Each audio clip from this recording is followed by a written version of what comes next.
আল্লাহ রাসূল সাল্লাল্লাহু আলাইহি ওয়াসাল্লাম বলেন, হে পুরুষেরা, হে স্বামীগণ, তোমরা তোমাদের মেয়েদের বিবাহ শাদীর ক্ষেত্রে অবশ্যই তোমরা তোমাদের স্ত্রীদের সাথে পরামর্শ করো, তাদের মাদের সাথে পরামর্শ করো। তুমি স্বামী, তুমি পরিবারের কর্তা, তুমি নিজে নিজেই এই জাতীয় সিদ্ধান্ত নিও না। সাধারণত পুরুষরা বাহিরে কাজ করবে, এটাই স্বাভাবিক। তথাপিও আমাদের হাতে কিছু সময় থাকে। একজন স্বামীর করণীয় হলো পারিবারিক কাজে, ঘরের কাজে নিজে অংশগ্রহণ করা। খুব বেশি না হোক, স্ত্রী খানা খাচ্ছে, একটু পানির প্রয়োজন, আমি একটু পানিটা ঢেলে দিই। কাজ ছোট, কিন্তু পারিবারিক জীবনে আমার আল্লাহ রাব্বুল আলামিন শান্তি এবং বরকত এনে দিবেন। নারীদের অধিকার পুরুষদের উপর রয়েছে, পুরুষদের অধিকার নারীদের উপরে রয়েছে।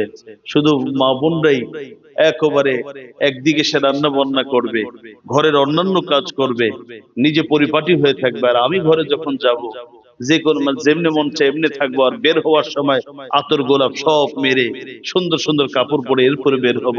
মানুষের কাছে আমার এত সাজসজ্জা, অথচ আমার স্ত্রীর কাছে যখন আমি যাব, আমার অবস্থা দেখলে মনে হবে যে ঘরের এ মনে হয় চাকর, নাকি আসলে কোন অবস্থায় আসছে। এটা উচিত নয়।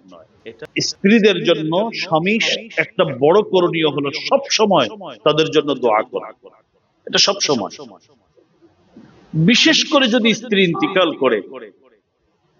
আমাদের কিন্তু আমাদের সামাজিক অবস্থাটা ভালো না। ইন্তিকাল করলে ম্যাক্সিমাম অবস্থা হলো আর কয়দিন পরে যদি বিবাহ শাদী না করে, মাঝে মধ্যে দুই একটা ওনার আলোচনা করেন। আর বিবাহ শাদী যদি আরেকটা করে, প্রয়োজনে করে থাকে, তাহলে আর আলোচনাও আসে না। এটা আমাদের বাস্তব চরিত্র। কোন স্বামী জীবিত অবস্থায় যদি স্ত্রীকে হারিয়ে ফেলেন, তাহলে তার জন্য বিশেষ দুটা করণীয়। এক হলো, যখনই হাত উঠাবে দিনে রাতে, বিশেষ করে তাহাজ্জুদের সময়, তার স্ত্রীর নাম ধরে ধরে কাঁদবে, দোয়া করবে, তার মাগফিরাতের দোয়া করবে। আর এটাই তার স্ত্রীর প্রাপ্তি।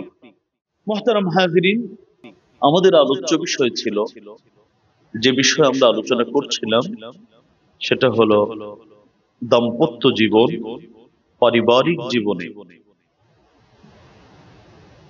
পরিবারের যিনি কর্তা, স্বামী, এই স্বামীর উপর ইসলাম কি কি দায়িত্ব দিয়েছেন, দাম্পত্য জীবন সুখময় করার জন্য একজন স্বামীর কি কি করণীয়। ইতিমধ্যে আমি 12টা করণীয় সম্পর্কে আলোচনা করেছি। 13তম করণীয়, সেই বিষয়টি আলোচনা শুরু করে গত জুমা আপনাদের কাছ থেকে বিদায় নিয়েছিলাম। আমাদের 13 নম্বর করণীয়, একজন স্বামী হিসাবে তার 13 নম্বর করণীয় হলো ব্যক্তিগত, পারিবারিক এবং ব্যক্তিগত, পারিবারিক, ব্যবসায়িক বিভিন্ন বিষয়ে স্ত্রীর সাথে একটু পরামর্শ করা। সিদ্ধান্ত আমি নিব, আপনি নিবেন, কিন্তু স্ত্রীর সাথে পরামর্শ যদি করি, এতে দুটো লাভ। এক নম্বর হলো, এমন কিছু পরামর্শ করলে দেখা যাবে যার সাথে আমি পরামর্শ করছি আমি হয়তো তার থেকে অনেক বেশি বুঝি, কিন্তু তথাপি আল্লাহ রাব্বুল আলামিন তার জবান থেকে এমন কিছু বের করে দিবেন যেটা আমার কল্পনাতেও ছিল না। এই জন্য ছোটদের সাথেও পরামর্শ করতে হয়। তাছাড়া যখন আমি আমার স্ত্রীর সাথে কোনো বিষয়ে পরামর্শ করব, তখন তিনি নিজেকে সম্মানিত বোধ করবেন। এজন্য তার সাথে পরামর্শ করা এটা উচিত। গত জুমাতে আমি বলেছিলাম যে রাসূলুল্লাহ সাল্লাল্লাহু আলাইহি ওয়াসাল্লাম ঐতিহাসিক হুদাইবিয়ার যে সন্ধি হয়েছিল, যেদিন কাফেররা এক অন্যায় আবেদন করেছিল যে, হে মুহাম্মদ, তুমি এবং তোমার ১৫০০ সাহাবী তোমরা এবছর বাইতুল্লাহ শরীফে তওয়াফ করতে পারবো না, তোমরা সবাই চলে যাও, আগামী বছর আসবা, তবে 3 দিনের জন্য আসবা, এর বেশি না। তোমরা নিরস্ত্র আসবা, আর আমরা আমাদের ঘর ভর্তি অস্ত্র থাকবে। নবীজি বললেন, ঠিক আছে, মেনে নিলাম। ও আমার সাহাবীরা, তোমরা চলো, আমরা চলে যাই। নবীজি বলতেছেন ঠিক, কিন্তু সাহাবায়ে কেরাম ডানেও সরছেন না, বামেও সরছেন না, কোনো দিকে তাকানো না, কিছু বলেনও না। নবীজি তিনবার বললেন, যেখানে নবীজি শুধু আঙ্গুল হেলান, হেলালেই, আঙ্গুলের ইশারা দিলেই সাহাবায়ে কেরাম জীবন দিয়ে দিতেন, সেখানে তিনবার বললেন, সাহাবায়ে কেরাম কিছু বলেন না, মাথা নিচু করে বসে আছেন। রাসূলুল্লাহ সাল্লাল্লাহু আলাইহি ওয়াসাল্লাম প্রিয়তমা স্ত্রী হযরত উম্মে সালামার কাছে গিয়ে ঘটনা বর্ণনা করলেন এবং বললেন, এখন আমার করণীয় কি? হযরত উম্মে সালামা বললেন, আপনি কি এটাই চান যে চলে যাবেন? নবীজি বললেন, হ্যাঁ আমি এটাই চাই। বললেন, তাহলে আপনি আগে নিজে হালাল হয়ে যান, আপনি কুরবানি দিয়ে দেন। আমার বিশ্বাস আপনার এমন একজন সাহাবী নেই যিনি আপনাকে অনুসরণ করবেন না। আপনি আগে হালাল হয়ে যান। আল্লাহর নবী হালাল হলেন, একজন একজন করে ১৫০০ সাহাবী সবাই হালাল হয়ে গেলেন।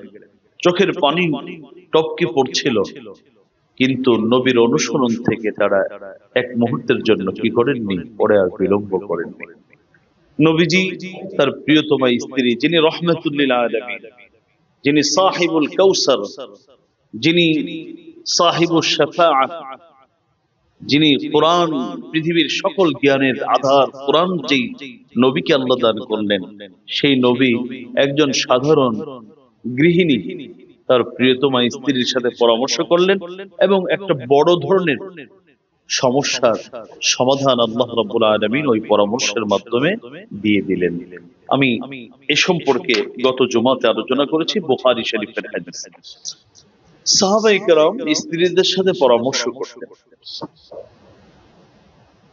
হযরত সুউদা রাদিয়াল্লাহু তাআলা আনহা, একজন মহিলা, হযরত সুউদা, তিনি বর্ণনা করেন, دخل علي يوما طلحة بن عبيد الله, আমার প্রিয়তম স্বামী তলহা ইবনে উবাইদুল্লাহ একদিন আমার কাছে আসলেন। فرأيت فيه ثقلا, তার চেহারার মধ্যে আমি খুব পেরেশানির ছাপ দেখলাম, বিষণ্ণতা। فقلت ما لك, স্ত্রী স্বামীকে প্রশ্ন করলেন, আপনার কি হয়েছে? لعلك رابك منا شيء, আমার কোন আচরণে অথবা আমাদের কোন আচরণে কি আপনি কষ্ট পেয়েছেন? স্ত্রী স্বামীর চেহারায় পেরেশানি দেখে স্বামীকে জিজ্ঞেস করছেন, আপনার কি হয়েছে? আমার কোন আচরণে অথবা আমাদের কারো আচরণে আপনি কষ্ট পেয়েছেন, পেরেশানি কেন? এবার স্বামী জবাব দিচ্ছেন,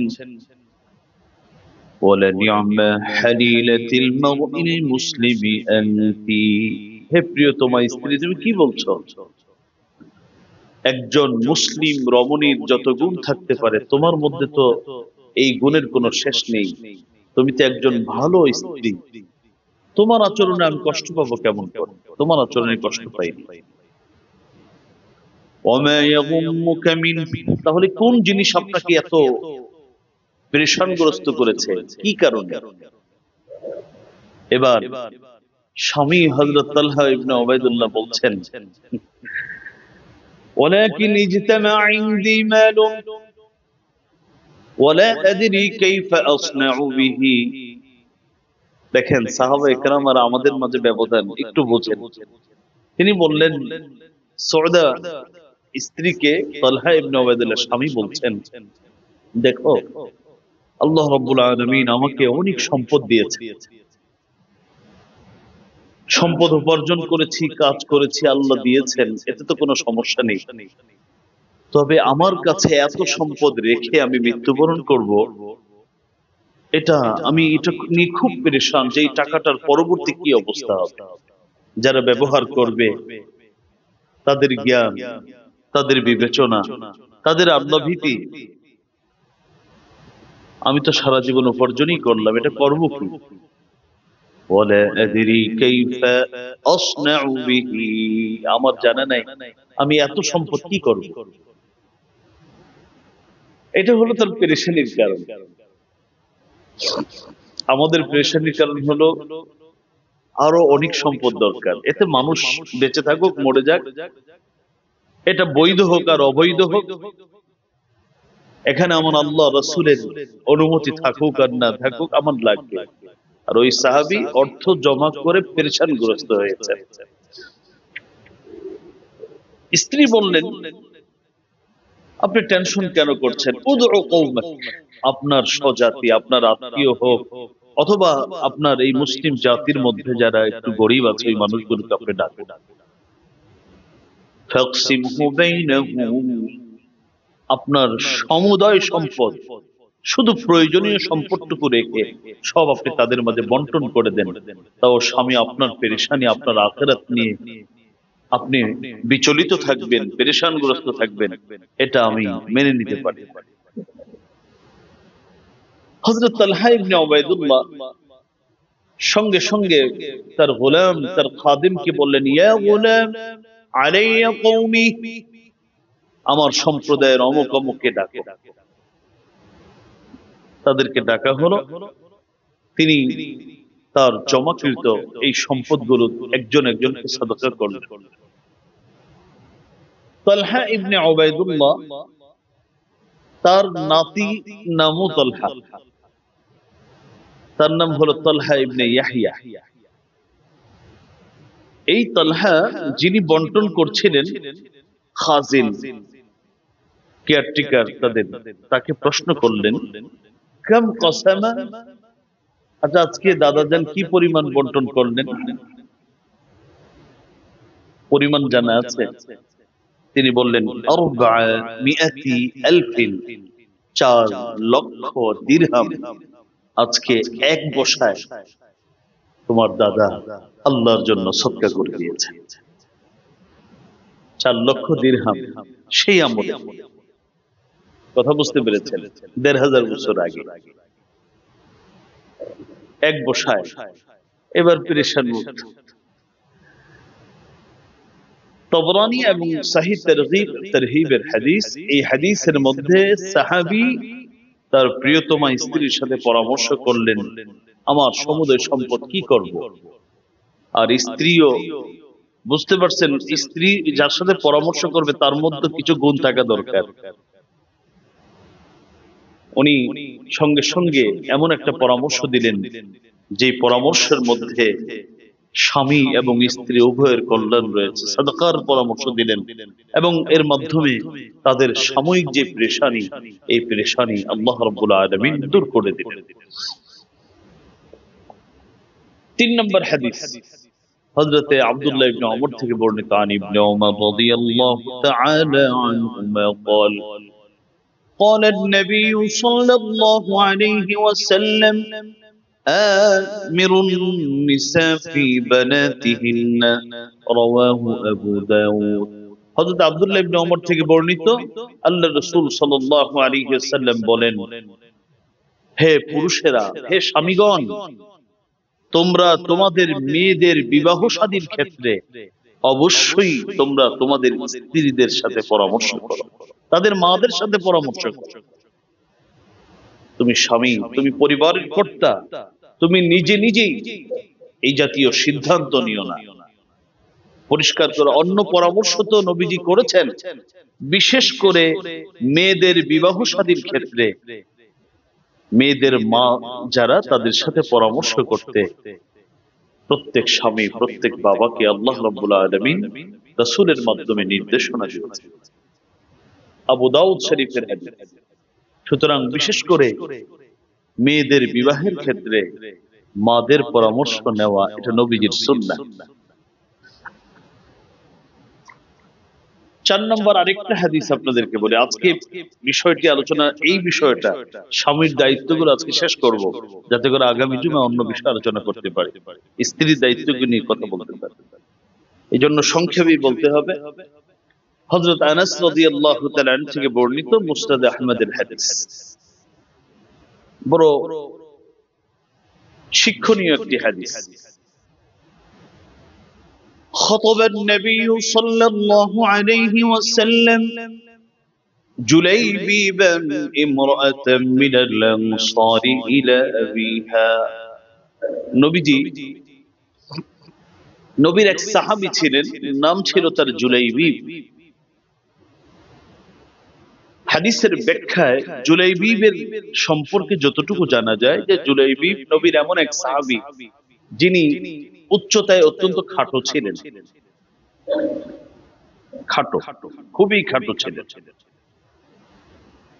দ্বিতীয়ত গুণ ছিল তিনি প্রচুর কালো ছিলেন, একেবারে মানে নিগ্রু যেটাকে বলে, যেটা আমরা বুঝে থাকি, এরকম কালো ছিল। চেহারার সুরত খুব দেখতে, মানে যেটা আমাদের ভাষায়, এমনি তো মানুষকে আল্লাহ সুন্দর করেছে, কিন্তু আমাদের ভাষায় ওই নাক খুব বোচা ছিল, চ্যাপটা মোটা নাকের অধিকারী, মানে বাহ্যিক ভাবে মানুষের কাছে যে অসুন্দরের যে ব্যাখ্যা, এর সবকিছুই জুলাইবিবের মধ্যে ছিল। সাথে তার পরিবারের, তার আত্মীয় স্বজন, তার অভিভাবক বলতে কেউ ছিল না, অর্থকরীও ছিল না। তাহলে দেখতেও সুন্দর না, পারিবারিক তেমন কোনো মর্যাদা নেই, অর্থকরী কিচ্ছু নেই, কিন্তু অত্যন্ত মুআদ্দাব, আমল আখলাক চরিত্র অস্বাভাবিক ভালো ছিল। তো একদিন রাসূল করিম সাল্লাল্লাহু আলাইহি ওয়াসাল্লাম হযরত জুলাইবিবের বিষয়ে, এক মেয়ের বাবা, ওই মেয়ে আবার আনসারী মেয়ে, যার আমল আখলাক চরিত্র সম্পর্কে খুব সমাজের মধ্যে অত্যন্ত সুনাম সুখ্যাতি ছড়িয়েছিল, ওই মেয়ের বাবাকে বললেন, এই আমার জুলাইবিবের পক্ষ থেকে আমি তোমার মেয়ের জন্য প্রস্তাব দিচ্ছি। খতাবান নবী সাল্লাল্লাহু আলাইহি ওয়াসাল্লাম জুলাইবিবান ইমরাআতান মিনাল আনসার ইলা আবিহা। আনসারী ওই মেয়ের বিষয়ে তার বাবার কাছে জুলাইবিবের পক্ষ থেকে নবীজি নিজে প্রস্তাব দিলেন, যেহেতু তার অভিভাবক নেই। فقال حتى أستأمر أمها।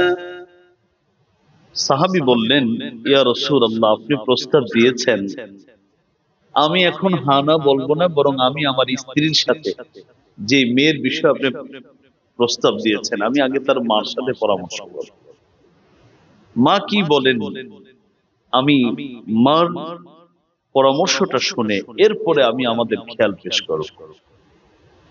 নবীজি এই কথা শুনেই বললেন, ফানি'মা ইযান, এটা তো খুব ভালো কথা, ঠিকই বলেছো, কারণ মেয়েদের বিষয়ে তার মার সাথে পরামর্শ করা উচিত। সাহাবী চলে গেলেন, স্ত্রীর কাছে গিয়ে নবীজির প্রস্তাবের, বিবাহের প্রস্তাবের বিষয়ে বিশদভাবে বর্ণনা করলেন। মহিলা মানুষ তো, তিনি জোরে বললেন, না ওয়াল্লাহ, না না না, হে আল্লাহ, কি বলছেন আপনি? ইদান মা ওয়াজাদা রাসূলুল্লাহ সাল্লাল্লাহু আলাইহি ওয়াসাল্লাম ইল্লা জুলাইবিবান। নবীজি কি জুলাইবিবই দেখলেন? নবীজি আমার মেয়ের একটা প্রস্তাব দিয়েছেন, ভালো কথা, তবে আমাদের পুরো সমাজের মধ্যে, মদিনার মধ্যে সবচেয়ে কুৎসিত, দেখতে অসুন্দর, গরিব, অসহায় হিসাবে আমরা জুলাইবিবকে জানি, আর আমার মেয়েটা মদিনার সবচেয়ে সরস মেয়ে। নবীজি আর কোন ছেলেকে দেখলো না, জুলাইবিবটা দিয়ে দেখলো। وقد منعناها من فلان وفلان। অথচ আমি কত প্রস্তাব আসছে আমার মেয়ের বিষয়ে, সম্পদশালী, বড় জ্ঞানী, বড় মুত্তাকি, একটাকে একটা ফিরিয়ে দিলাম। সর্বশেষ নবী শেষ মুহূর্তে হয়তো আর একটু ভালো প্রস্তাব দিলে গ্রহণ করা যেত, এমন একজনের প্রস্তাব দিলেন, এটা কিভাবে মানা যায়? স্ত্রী স্বামীকে নবীর বিবাহের প্রস্তাব সম্পর্কে কথাগুলো বলছেন। ওয়ালজারিয়াতু ফি সিতরিহা তাসতামি'। আর যে মেয়ের বিষয়ে বিবাহের আলোচনা চলছে, তিনি পর্দার আড়াল থেকে মা এবং বাবার আলোচনা শুনতেছেন। যখন আলোচনা শেষ, অর্থাৎ এখনই বাবা নবীর প্রস্তাব ফিরিয়ে দেবার উদ্দেশ্যে ঘর থেকে বের হবেন, ঠিক ওই মুহূর্তে মেয়ে বের হলেন। فقالت الجارية أتريدون أن تردوا على رسول الله صلى الله عليه وسلم أمره। মেয়ে ঘর থেকে বের হয়ে বললেন, أتريدون أن تردوا على رسول الله صلى الله عليه وسلم أمره। আপনারা কি রহমাতুল লিল আলামিন নবীর প্রস্তাবটা ফিরিয়ে দিতে যাচ্ছেন? আপনাদের আলোচনা হলো আপনার মেয়ের সাথে, আপনাদের মেয়ের সাথে এই ছেলে যায় না, ছেলেটা কেমন, এগুলো নিয়ে আলোচনা করলেন। কিন্তু আমার কাছে তো আরেকটা বিষয় বিবেচ্য, সেটা হলো প্রস্তাবটা কার? প্রস্তাবটা তো বিশ্ব নবী রহমাতুল লিল আলামিন। নবীর প্রস্তাব আপনারা ফিরিয়ে দিবেন? অর্থাৎ উনি বুঝাবার চেষ্টা করলেন, নবীর প্রস্তাব আপনাদের কাছে ভালো লাগুক না লাগুক, নবীর প্রস্তাব ফেরানোর পক্ষে আমি নই, আমি রাজি আছি। তিনি বললেন, ইন কানা ক্বাদ রাদিয়াহু লাহুম ফানকিহু। আম্মা জান, বাবা জান, যদি নবী আপনাদের মেয়ের জন্য তাকে পছন্দ করে থাকেন, তাহলে আপনারা বিবাহ দিয়ে দেন, ওই বিবাহে তো আমার সম্মতি আছে। কারণ আপনাদের কাছে ছেলেটা হচ্ছে বিবেচনার বিষয়, আর আমার কাছে নবীর প্রস্তাবটা হচ্ছে বিবেচনার বিষয়। হাদিসের ভাষা হলো ফাকান্নাহা জালাত আন আবাওয়াইহা। মেয়ের এই কথা শোনার পরে বাবা মা দুজনের চক্ষু খুলে গেল। মেয়ের কথা তাদের চক্ষু খুলে দিল। ঠিকই তো, নবী প্রস্তাব দিয়েছেন। আমার নবী এমনিতে প্রস্তাব দেন নেই, কোন একটা বিশেষ কারণেই প্রস্তাব দিয়েছেন।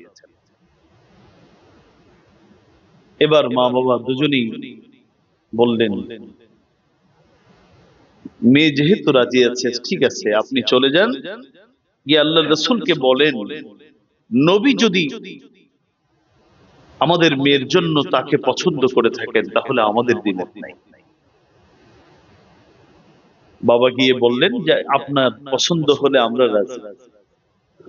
নবীজি বললেন, আমি পছন্দ করেই বলেছি, কারণ পৃথিবীর জীবনের এই 10 বছর, 20 বছর, 5 বছর, 50 বছর ভালো থাকা থেকে অনন্ত অসীমকাল ভালো থাকা, এটা হলো গুরুত্বপূর্ণ। আমি নবীর কাছে, আমি যতটুকু বুঝি, জুলাইবিবের সাথে যদি ঘর সংসার করতে পারে, তাহলে তার অনন্ত অসীমকালটা সুন্দর হবে, তার পরকাল সুন্দর হবে। বিবাহ দিয়ে দিলেন। অল্প কিছুদিন পর এক যুদ্ধে হযরতে জুলাইবিব অংশগ্রহণ করলেন। একজন নয়, দুজন নয়, 7 জন কাফেরকে যুদ্ধের মধ্যে তিনি হত্যা করলেন। পরিশেষে তিনি শাহাদাত বরণ করলেন। কাফেররা তাকে মেরে ফেলল। হযরত আনাস রাদিয়াল্লাহু তাআলা আনহু বলেন, এরপর এই মেয়েকে বিবাহের জন্য এত প্রস্তাব এসেছিল, বিধবা মেয়ে, বিধবা নারী। মদিনার কোন মেয়ের জন্য কোন কালে এত প্রস্তাব আসেনি যত প্রস্তাব এসেছিল এই মেয়ের জন্য। মুসনাদ আহমদের হাদিস। যাই হোক, মুসলিম শরীফের আরেক হাদিসের মধ্যে আসছে, এই যুদ্ধের পরে নবীজি বারবার প্রশ্ন করছিলেন সাহাবীদেরকে, তোমরা কাকে কাকে হারিয়েছো? তখন অনেক সাহাবীর কথা বলেছেন। যখন হযরত জুলাইবিবের আলোচনা আসলো, তখন বললেন, আমি তো আজকে জুলাইবিবকে হারিয়েছি। জুলাইবিব আমার, আর আমি মুহাম্মদ রাসূলুল্লাহ জুলাইবিব। এই কথা বলে নবীজি হযরতে জুলাইবিবের লাশটা নিজের এই 2 বাহুতে বহন করলেন, নিলেন, কবরে রাখলেন হযরত জুলাইবিব। এই হাদিস আপনাদের খেদমতে এই জন্য পেশ করলাম, এই বিবাহের ক্ষেত্রে নবীজি প্রস্তাব দিয়েছেন। সাহাবী বললেন, আমি স্ত্রীর সাথে পরামর্শ করতে চাই। নবী বললেন, হ্যাঁ, এটা ভালো, পরামর্শ করো। আর এর থেকে বড় শিক্ষা হলো যে একজন মেয়ে কতটা চরিত্রবান হলে, কতটা আল্লাহ ভীতি তার অন্তরে থাকলে এভাবে করে জেনে শুনে সব দুনিয়ার সকল চাওয়া পাওয়াকে বিসর্জন দিয়ে নবীর প্রস্তাবকে প্রাধান্য দিতে পারে। এবং আল্লাহ রাব্বুল আলামিন এই মানুষগুলোর জীবনকে কিভাবে আলোকিত করেছিলেন, এগুলো আমাদের এখান থেকে বুঝার বিষয়। মুহতারাম হাজিরিন, তাহলে 13 নম্বর স্বামীর দায়িত্ব হচ্ছে সব বিষয় স্ত্রীর সাথে পরামর্শ করা। 14 নম্বর কাজ, স্বামী সাধারণত পুরুষরা বাহিরে কাজ করবে, এটাই স্বাভাবিক। তথাপিও আমাদের হাতে কিছু সময় থাকে। একজন স্বামীর করণীয় হলো পারিবারিক কাজে, ঘরের কাজে নিজে অংশগ্রহণ করা। খুব বেশি না হোক, স্ত্রী খানা খাচ্ছে, একটু পানির প্রয়োজন, আমি একটু পানিটা ঢেলে দিই। ছোট ছোট কাজ যেগুলো আমাদের পক্ষে খুব করা সহজ, শুধু একটু মানসিকতার পরিবর্তন দরকার। এই কাজগুলো করলে কাজ ছোট, কিন্তু পারিবারিক জীবনে আমার আল্লাহ রাব্বুল আলামিন শান্তি এবং বরকত এনে দিবেন। আসুন, হযরত আসওয়াদ ইবনে ইয়াজিদ রাহমাতুল্লাহি আলাইহি তিনি আম্মা জান আয়েশাকে প্রশ্ন করলেন, মা কানা নবী সাল্লাল্লাহু আলাইহি ওয়াসাল্লাম ইয়াসনাউ ফি আহলিহি, নবী ঘরে থাকলে কি করেন, ঘরে থাকা অবস্থায় নবীর সময় কেমন করে কাটে? قالت كان في مهنة أهله أي في خدمة أهله। হযরত আয়েশা বলেন, নবী যখন ঘরে থাকেন তো পারিবারিক কাজে, বিশেষ করে ঘরের ছোট ছোট কাজে নবীর সময় কাটে। فإذا حضرت الصلاة قام إلى الصلاة، নবী টুকটাক এই কাজ সেই কাজ করেন। যখন নামাজের সময় হয় তখন সঙ্গে সঙ্গে নবীজি নামাজের জন্য চলে যান। বুখারী শরীফের হাদিস। তাহলে ঘরের কাজে নবী অংশগ্রহণ করতেন, একটি হাদিস। পরের হাদিসটি হযরত উরওয়া রাহমাতুল্লাহি আলাইহি থেকে বর্ণিত। তিনি বলেন যে আমি আম্মা জান আয়েশাকে প্রশ্ন করলাম, মা কানা নবী সাল্লাল্লাহু আলাইহি ওয়াসাল্লাম ইয়াসনাউ ইযা খালা, নবীজি যখন অবসর থাকেন, একাকী থাকেন, তো ঘরে কি করেন? হযরত আয়েশা জবাবে বলেন, ইয়াকিতু সাওবাহু ওয়া ইয়াকসিফু না'লাহু ওয়া ইয়াসনাউ মা ইয়াসনাউ আর-রাজুল ফি আহলিহি। নবী নিজে নিজের কাপড় সেলাই করতেন। শুনুন হাদিসগুলো, নবী নিজের কাপড় নিজে কি করতেন? সেলাই করতেন। ওয়া ইয়াকসিফু না'লাহু, জুতা মেরামত করতেন। এখন যেমন কালি ঠালি করে ওটাকে একটু সুন্দর যা যা করা দরকার এগুলো করতেন। ওয়া ইয়াসনা মা ইয়াসনাউ আর-রাজুলু ফি আহলি, একজন পুরুষ বা একজন ঘরের মানুষ ঘরে যা যা করেন, নবীজি সময় পেলে, একাকী থাকলে, কোনো বিশেষ ব্যস্ততা না থাকলে ওই কাজগুলো করতেন। মুসনাদ আহমদের হাদিস, ওয়াফি রিওয়ায়াতিন, অন্য বর্ণনায় আসছে, ওয়া ইয়াহলুবু শাতাহু, নবী নিজেদের যে কি বলে বকরির দুধ দহন করতেন, নিজে দুধ দোয়াতেন। এবং ওয়া ইয়াকদিমু নাফসাহু, নিজের কাজ নবীজি ঘরে নিজে করতেন, একটু অর্ডার দিতেন না, এই পানি নিয়ে এসো, অমুকের মা এইটা দাও, এটা নবীজি কম করতেন। নবীজি নিজের কাজ নিজে করাকে পছন্দ করতেন। মুসনাদ আহমদের হাদিস। সংক্ষেপে এটা দুটো হাদিস আপনাদের সামনে পেশ করলাম, একটা বুখারীর হাদিস আর দুটো হলো মুসনাদ আহমদের হাদিস। এই হাদিসগুলো প্রমাণ করে রাসূল করিম সাল্লাল্লাহু আলাইহি ওয়াসাল্লাম তিনি ঘরে গিয়ে একেবারে সাহেবের মতো বসে থাকতেন না, স্ত্রীর সাথে কি করতেন, যদি সুযোগ হতো তাহলে কিছু অংশগ্রহণ করতেন এবং এর মাধ্যমে পারিবারিক এবং দাম্পত্য জীবনে আমার আল্লাহ সুখ শান্তি বাড়িয়ে দিতেন। 14 নম্বর দায়িত্ব, ছোট ছোট কাজ কিন্তু এর মাধ্যমে পারিবারিক শান্তি আসে। আন ইয়াতাযায়্যানা আর-রাজুল লিযাওজাতিহি কামা তাযায়্যানা লাহু। প্রতিটা ছেলের একটা চাওয়া থাকে যে আমার স্ত্রী সব সময় ঘরে পরিপাটি হয়ে থাকুক, নিজের সাজসজ্জা করে থাকুক, একটু সুন্দর কাপড় পরুক, একেবারে কি বলে নোংরা না থাকুক। এগুলো একটা স্বামীর চাওয়া হয়। ইসলামের কথা হলো যেভাবে স্বামী জন্য স্ত্রী নিজেকে পরিপাটি করে রাখবে, নিজেকে সাজিয়ে গুছিয়ে রাখবে, ঠিক তদ্রূপ স্বামী যখন ঘরে যাবে তাকেও দায়িত্ব হলো নিজেকে একটু পরিপাটি করে রাখা, গুছিয়ে রাখা। কাজটা ছোট, কিন্তু এটা আমাদের একটা গুরুত্বপূর্ণ করণীয়। আসুন হাদিস শরীফ শুনি। সহিহ মুসলিম শরীফের হাদিস, হযরত আয়েশা থেকে বর্ণিত হাদিস। হযরত আয়েশা বলেন, আন্নান নবিয়্য সাল্লাল্লাহু আলাইহি ওয়াসাল্লাম কানা ইযা দাখালা বাইতাহু বাদাআ বিস-সিওয়াক। হযরত আয়েশা বলেন, নবীজি যখন ঘরে প্রবেশ করতেন, কারো সাথে কথা বলার আগে সালাম দিয়ে তো প্রবেশ করতেন, প্রথম কাজটা ছিল নবীজি আগে তার মুখটাকে পরিষ্কার করতেন, আগে মিসওয়াক করতেন, নিজে ফ্রেশ হতেন। সহিহ মুসলিম শরীফের হাদিস।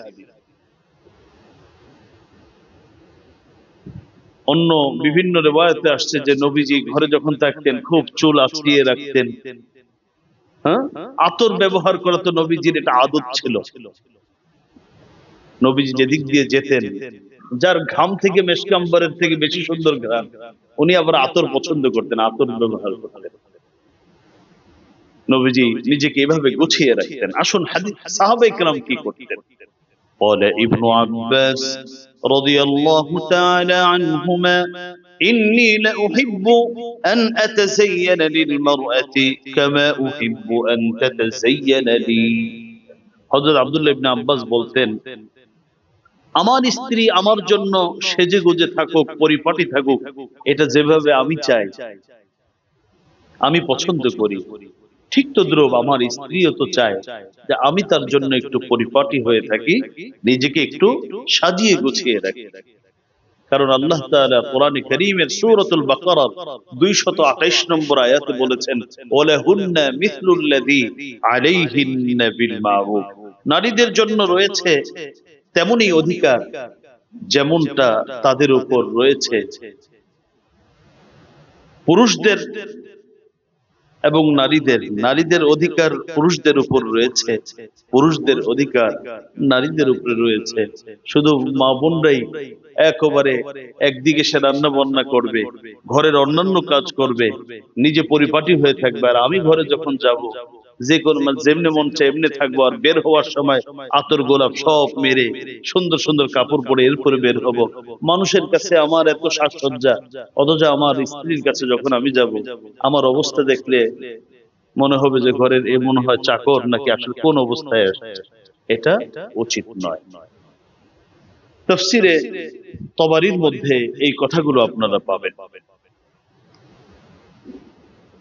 15 নম্বর দায়িত্ব, স্বামীর 15 নম্বর করণীয়। এমন অনেক মা বোন আছেন যারা স্বামী এখনো জীবিত, কিন্তু আল্লাহ রাব্বুল আলামিন তাদেরকে নিয়ে যান। স্বামী এখনো বেঁচে আছে, স্ত্রী ইন্তিকাল করেছে। স্ত্রীদের জন্য স্বামী একটা বড় করণীয় হলো সব সময় তাদের জন্য দোয়া করা। এটা সব সময়, বিশেষ করে যদি স্ত্রী ইন্তিকাল করে। আমাদের কিন্তু আমাদের সামাজিক অবস্থাটা ভালো না। ইন্তিকাল করলে ম্যাক্সিমাম অবস্থা হলো আর কয়দিন পরে যদি বিবাহ শাদী না করে, মাঝে মধ্যে দুই একটা ওনার আলোচনা করেন, আর বিবাহ শাদী যদি আরেকটা করে, প্রয়োজনে করে থাকে, তাহলে আলোচনাও আসে না। এটা আমাদের বাস্তব চরিত্র।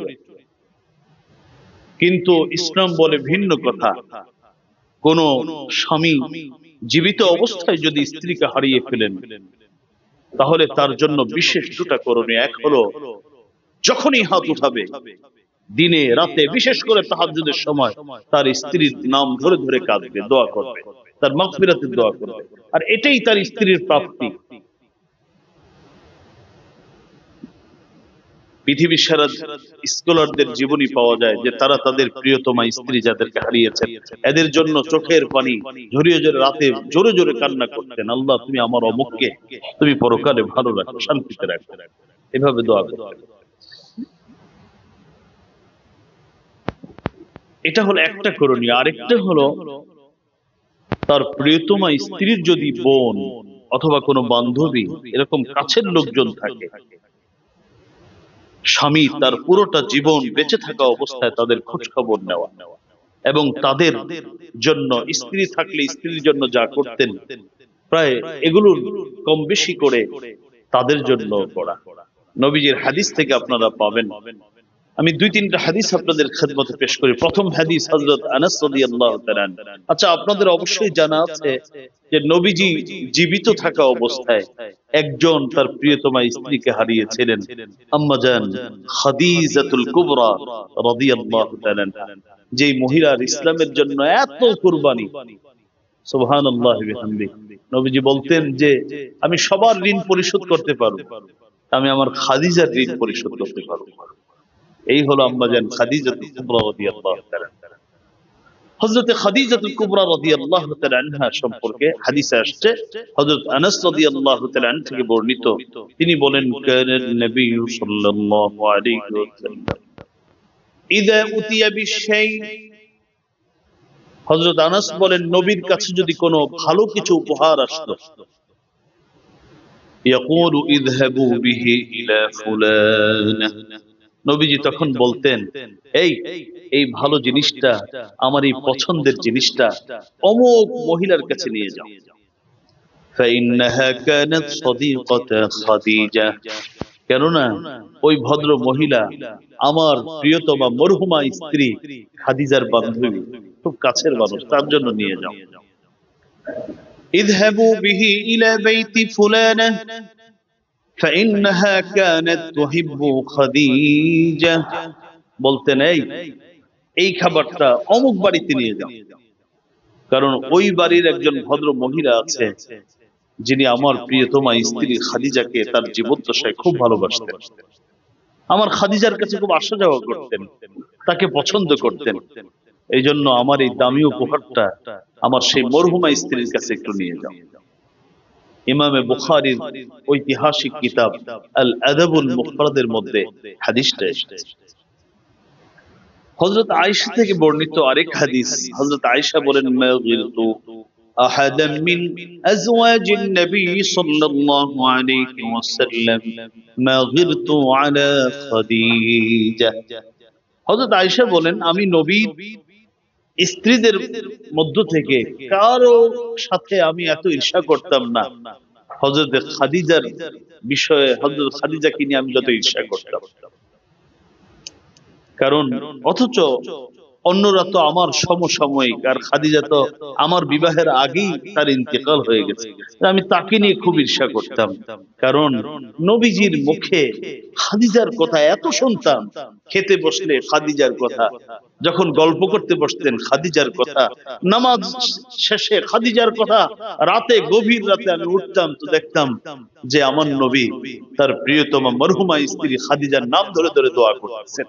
এগুলো নিয়ে আমার খুব ঈর্ষা হতো, এত ঈর্ষা কাউকে নিয়ে করিনি। আর যখনই কোনো বকরি জবে করতেন আগে খাদিজার ভাগ করতেন, এটা খাদিজার। এগুলো নবীজি তার যারা বান্ধবী, তার কাছের মানুষ, তাদেরকে দিয়ে দিতেন। তিরমিজি শরীফের হাদিস। একদিনের আরেকটা হাদিস বলে হযরত আয়েশা থেকে বর্ণিত, নবীজি যখনই হযরত খাদিজার আলোচনা আসতো, এক তো আলোচনা বেশি করতেন আর খাদিজার খুব প্রশংসা করতেন, এত প্রশংসা করতেন যে একদিন হযরত আয়েশা বলেন যে আমি ঈর্ষান্বিত হয়ে বললাম, ওগো নবীজি, হামরা উশাদ, একজন দন্তহীন দাঁত নাই বুড়ি মানুষ, বৃদ্ধা মানুষ, আপনার স্ত্রী, এর আলোচনা আপনি এত করেন, অথচ আপনাকে আমি আয়েশার মতো নারী আল্লাহ আপনাকে দিচ্ছেন, এরপরেও আপনি শুধু ওই বৃদ্ধা হযরতে খাদিজার আলোচনা বারবার করেন। হযরত আয়েশা বলেন এই কথা বলতে দেরি ফাতাগায়্যারা ওয়াজহু রাসূলিল্লাহি সাল্লাল্লাহু আলাইহি ওয়াসাল্লাম, আল্লাহর নবীর চেহারা এমন বিবর্ণ হয়ে গেল, এমন পরিবর্তন হয়ে গেল, লাম আরাহু তাগায়্যুরান ইনদা শাইইন কত, কোন সময় নবীর চেহারা এমন বিবর্ণ হতে আমি দেখি নাই। এভাবে নবীজি রেগে গেলেন, চেহারা লাল হয়ে গেল। তবে দুইটা সময় নবীর চেহারা বিবর্ণ হতো। একটা হলো যখন ওহী নাযিল হতো, তখন নবীর চেহারা স্বাভাবিক থাকতো না, চেহারা লাল বর্ণ ধারণ করত। আর দুই নম্বর হলো যখন আর রিহু শাদীদা, যখন বাতাস, প্রচন্ড বাতাস, ঝড়ো বাতাস যখন শুরু হতো, তখন নবীজির চেহারা পরিবর্তন হয়ে যেত। কারণ তিনি তো জানেন না এটা রহমত না আযাব। যদি রহমতের বাতাস মনে হতো তখন স্বাভাবিক হতেন, আর আযাব হলে তিনি দোয়ার মধ্যে ব্যস্ত হয়ে পড়তেন। মুসনাদে আহমদের হাদিস, রাসূলুল্লাহ সাল্লাল্লাহু আলাইহি ওয়াসাল্লাম খাদিজার বিষয়ে কথা বলার কারণে আম্মা জান আয়েশার প্রতি রেগে গেছেন। তাবরানীর হাদিস, হযরত আয়েশা থেকে বর্ণিত, তিনি বলেন, ইদা যাকারা খাদিজা লাম ইয়াকুন ইয়াসআমু মিন থানাইন আলাইহা ওয়াল ইস্তিগফার লাহা। নবীজি যতবার খাদিজার আলোচনা করতেন, নবীজির দুইটা গুণ ছিল, এক নাম্বার খাদিজার প্রশংসা করতেন, আর দুই নাম্বার খাদিজার মাগফিরাতের জন্য আল্লাহর কাছে দোয়া করতেন। দিনে বেলা খেতে বসে, ঘুমাতে গিয়ে খাদিজার মাগফিরাতের দোয়া করতেন, আল্লাহ তুমি খাদিজাকে মাফ করে দাও। তাহাজ্জুদের পরে খাদিজার নাম ধরে দোয়া করতেন। হযরত আয়েশা বলেন, একদিন আমার প্রচন্ড মাথা ব্যথা হলো, বুখারী শরীফের হাদিস, প্রচন্ড মাথা ব্যথা, আমার মনে হয় আমি আর বাঁচবো না। নবীকে বললাম, নবী বললেন, দেখো এটা কিছু না, তারপরেও যদি মানুষ ইন্তিকাল করে, তুমি যদি আমার জীবদ্দশায় ইন্তিকাল করো, ফাস্তাগফিরু লাকি ওয়া আদউ লাকি, আমি আমার সারাটা জীবন আমি তোমার জন্য আল্লাহর কাছে মাগফিরাতের দোয়া করব, আল্লাহর কাছে তোমার জন্য দোয়া করব, আল্লাহ যেন তোমাকে মাফ করে দেন। হযরত আয়েশার বিষয়ে নবী বলেন। তাহলে এটা একটা দায়িত্ব, আমরা সারা জীবন তো স্ত্রীর সাথে সুন্দর আচরণ করবই। বিশেষ করে যদি স্ত্রী আমার জীবদ্দশায় ইন্তিকাল করে, তাহলে তার কপাল খুলে গেল যে আমি সারা যতদিন বেঁচে থাকি আমি তার মাগফিরাতের দোয়া করব, তার পক্ষ থেকে বিভিন্ন সাদাকা করব, মানুষকে, তার কাছের মানুষদেরকে উপহার দিব। আল্লাহ রাব্বুল আলামিন কথাগুলো আমাদেরকে বোঝার, আমল করার তৌফিক দান করুন, আমিন। ওয়া আখিরু দাওয়ানা আনিল হামদুলিল্লাহি রাব্বিল আলামিন।